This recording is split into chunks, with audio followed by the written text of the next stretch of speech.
exercise number 6.11, question number 1, and part number V.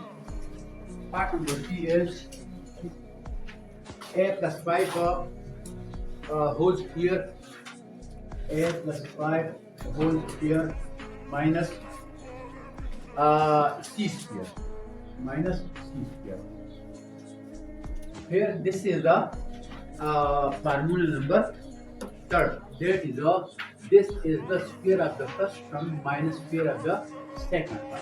So this is the I mean that this is the a square and minus this is the b square. So when we operate the formula number third, so it is equal to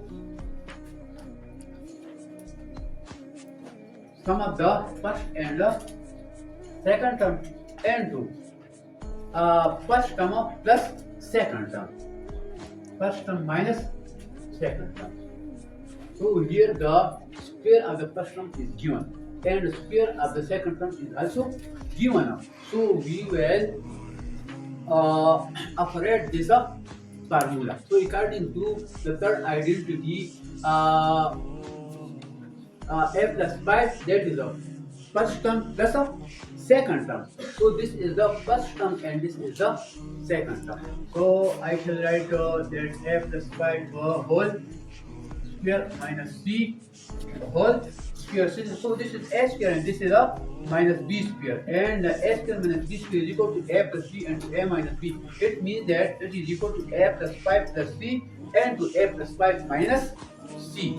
So it is equal to a plus 5, that is the sum of the first term, sum of the first term, that is the first term plus a second term. So this is the first term and second term is a c. So a plus 5 plus c into first term minus second term. So first term is a plus 5 and the second term is a minus c, and this is the final answer.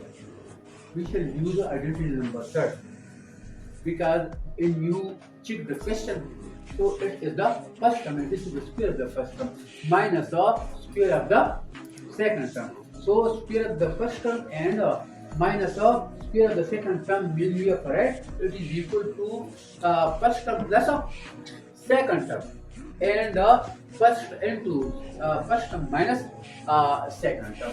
Now we shall start another question of part number Q. 9b square, 9b square plus 42b plus 42b plus 49 and minus d square, minus d square. This is the first term and this is the second term, but the second term is in the form of the first mathematical identity, and first mathematical identity is a plus b whole square, a plus b whole square, which is equal to square of the first term plus 2 into first term multiplied by second term and plus square of the second term.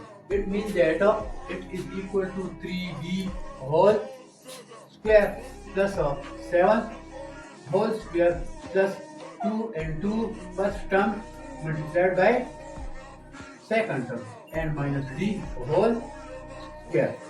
Now a plus b, we shall convert it into in the form of a plus b whole square so that it becomes the first term. So it is equal to first term plus second term whole square. So the first term is 3b plus 7 whole square and minus d whole square. Now it becomes identity number third. This is the a square minus b square.